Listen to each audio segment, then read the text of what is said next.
In December 2025 alone, nearly 19,000 new referrals for ADHD assessments hit the National Health Service. That single month added to a backlog that left over 735,000 people trapped in an assessment queue. In some parts of the country, patients are now facing a decade-long wait just to be seen. The financial strain of this bottleneck is staggering. For the 2025 to 2026 period, the NHS ADHD budget is projected to overspend by £164 million.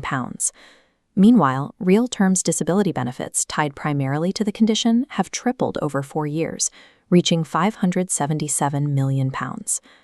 If you follow the political discourse or media headlines, you will often hear this framed as a sudden, unpredictable explosion in demand brought on by the pandemic. It is frequently described as an anomaly that caught the system completely off guard. But an independent investigation of the NHS, led by Lord Darzi and published in September 2024, established a very different reality. The health service was not blindsided by an invisible wave of patients. They were dealing with a steady, heavily documented trajectory. The collapse of neurodevelopmental care represents a decade of state failure to act on its own publicly available data. The roots of the crisis stretch back to the 2012 Health and Social Care Act. This legislation dissolved existing management lines, creating intense institutional confusion.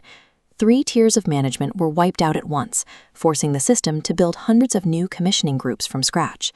While the NHS was pouring energy into surviving this administrative chaos, it was also experiencing a severe slowdown in funding. A lack of capital investment and chronic shortages in psychiatric staff meant the health service was operating at diminished capacity, exactly as public demand began to climb. That climb was highly visible. Between 2016 and 2019, NHS Digital logged steady rises in ADHD referrals and stimulant prescriptions. Simultaneously, the Department for Work and Pensions recorded surging disability claims for ADHD. Meanwhile, the Department for Education watched special educational needs requests balloon. Because these massive data trends were scattered across 3 different departments, the government lacked a unified strategy to address the bottleneck before it became a crisis. Policy incentives actually accelerated the bottleneck. Because essential support, like disability benefits and school accommodations, requires a formal medical diagnosis, all of that societal demand was funneled directly into an under-resourced psychiatric queue. The NHS simply lacked the in-house staff to process these assessments.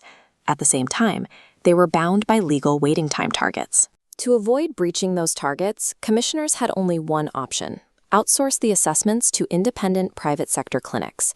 While the government missed the warning signs in their own data, the private sector paid close attention. Recognizing a guaranteed pipeline of state-funded demand, private equity firms began aggressively acquiring independent ADHD clinics starting around 2021. The economic shift was dramatic. Public spending on private assessments shot up 252% in just 3 years. Some private providers operating on NHS contracts began reporting profit margins as high as 33%. This chart from the Darzi review maps the implied clearance time for adult ADHD assessments based on waitlist size.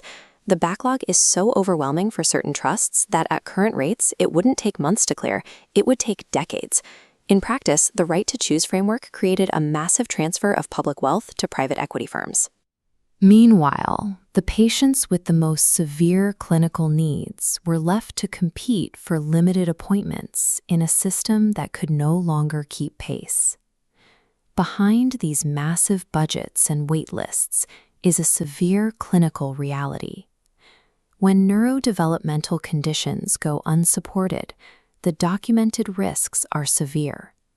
They translate directly into higher rates of educational failure, substance misuse, and deteriorating mental health. By failing to invest in adequate community-based psychiatric capacity early on, the government created a textbook false economy. Saving money on NHS infrastructure didn't eliminate the cost of care, it just shifted the financial burden onto the welfare and education systems. This excerpt from the Darzi review outlines a clear necessity for the future. The NHS must explicitly lock in the shift of care closer to home.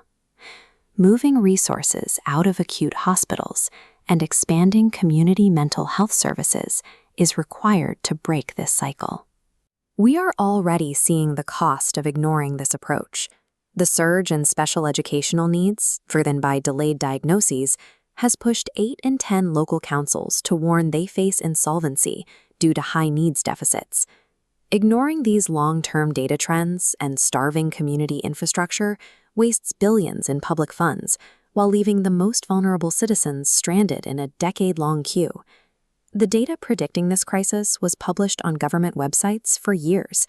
The roadmap to fix it is sitting on their desks right now. The only question left is whether the system will finally follow it.